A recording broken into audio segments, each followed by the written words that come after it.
আমার নাম সাবিহা, আমি সাংবাদিকতা করি। আমার আপনার কাছে আসলে দুটো প্রশ্ন। এক, আপনি যারা খুব জনপ্রিয় বা বিতর্কিত বলুন যেসব ইনফ্লুয়েন্সার আছে তাদেরকে দেখেন কিনা, শোনেন কিনা, এটা আমার একটা প্রশ্ন।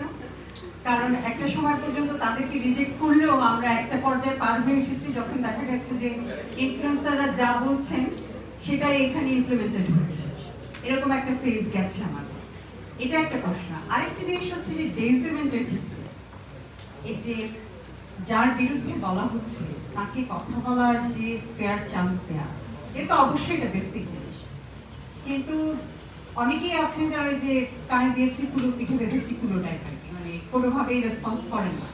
ডেজিমেন্টের ক্ষেত্রে আসলে আমরা তাদের জবাবের জন্য আসলে অপেক্ষা করতে পারি। Thank you. সাবিয়া, আপনি একটা উদাহরণ দেন ডেজিমেন্ট বলতে বা তাদের জবাবের ক্ষেত্রে আপনি বলতে, মানে আমি আমার কাছে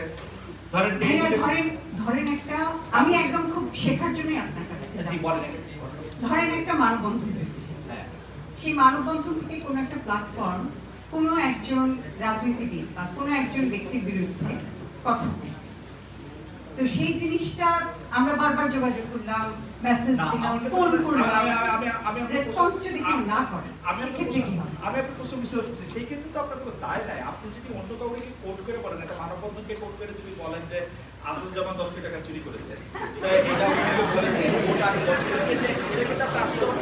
দায় নাই। আমি এটা বুঝি। আপনি যদি মনে করেন ওই মানববন্ধন এত গুরুত্বপূর্ণ হচ্ছে, জনাব আসুজ্জামানের বিরুদ্ধেই একটা মানববন্ধন হয়েছে, এইটার মধ্যে থেকে মানববন্ধনটা আপনি খবর করতে চান, আপনি এটা করতেই পারেন, তার জন্য আপনার আজকে, কারণ এটা আপনার নিউজ না।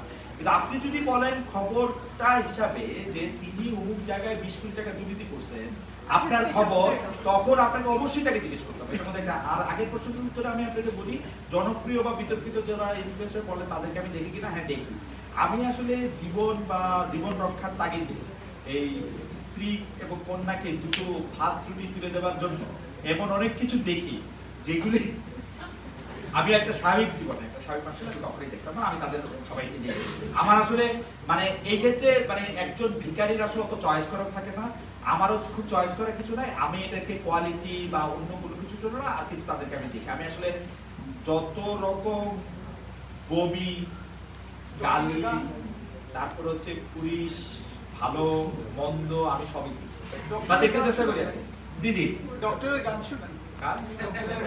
গান আমি শুনি না, গান আমি ভালো মন্দ শুনি না।